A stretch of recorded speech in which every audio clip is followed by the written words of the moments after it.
Во Универзитетската библиотека во Загреб, во оставнината на Ѓудевит Гај, се чува еден грбовник кој е копија на војничкиот грбовник.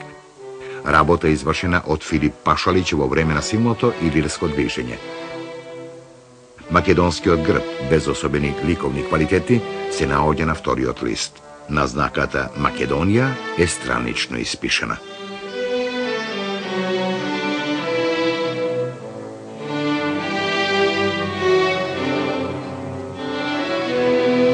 Редовниот член на Друштвото на српската словесност од Белград, Милан Симиќ, во 1851 година оставил една хералдичка таблица. На таблицата се представени сите грбови на оние балкански области во кои некогаш живееле јужни словени.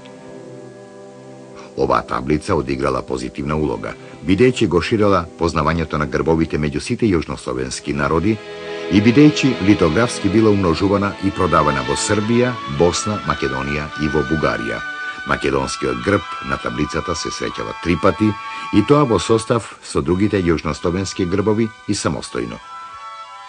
И тој, како и сите други грбови, впрочем, не е во боја, туку шрафиран.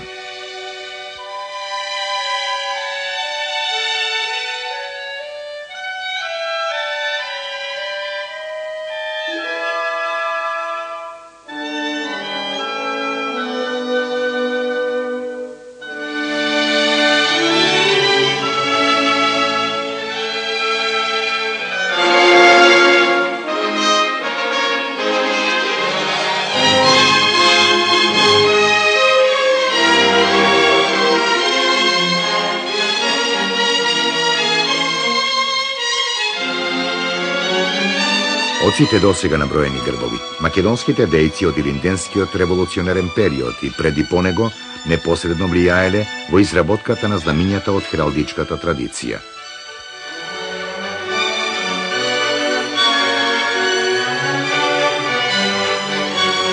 Познатото Разлобечко востание, организирано од поп Стојан и син му Димитар поп Георгиев Беровски, имало свое знаме изработено од учителката Баба Недела и ќерка и Станислава. На знамето како амблем се јавува лавот од сценатографијата на Жефаровиќ, што укажува на високата свест и респект кон традицијата. Текстот пак е вистински револуционерна програма за акција. Македонија, станете да ви ослобода, и на 8. маја 1876 година.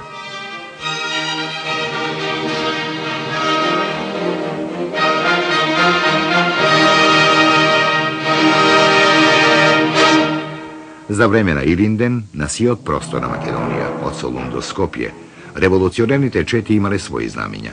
Везени од учителки, тие имале амблеми и револуционерни пораки во кои биле обединети традицијата и насоченоста кон иднината.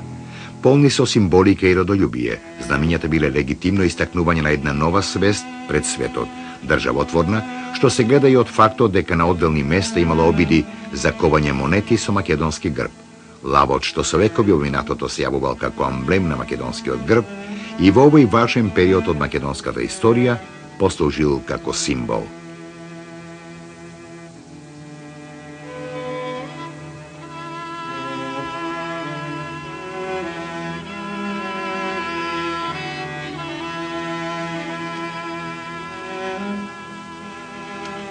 Значи, Македонија има свој земски грб од 1595 година. Меѓутоа, својот државен грб за прв пат го добива по 1945 година по ослободувањето.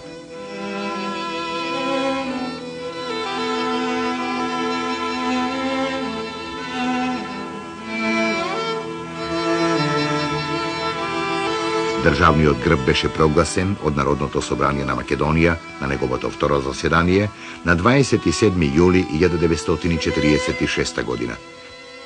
Грбот на денешна Македонија е поле окружено со житно класје, испреплетено со плодови од афион и тутуново лисје, кои на дното се поврзани со лента проширена со народни мотиви. Меѓу врвовите на класјето имат звезда петокрака.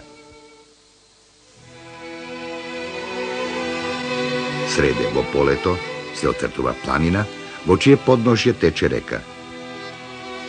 За планината изгрева сонце.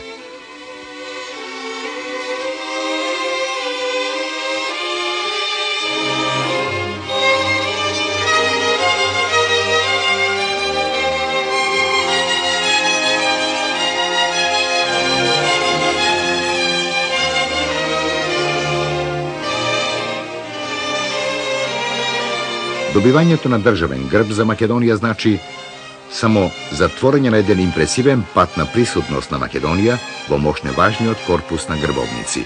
И кога немала своја државност, и кога со векови била под робство, таа живеела преку грбовите како маркантен дел од историјата, но заедно во семејството на јужнословенските народи. Тоа се грбовите кои се среќаваат по југословенските центри, но истите со скромниот текст «Грб на земјата македонска» се среќаваат по грбовниците низ цела Европа. Повеќе познати, многу доправа чекаат на својот откривач, тие наложуваат една нова, интересна потрага.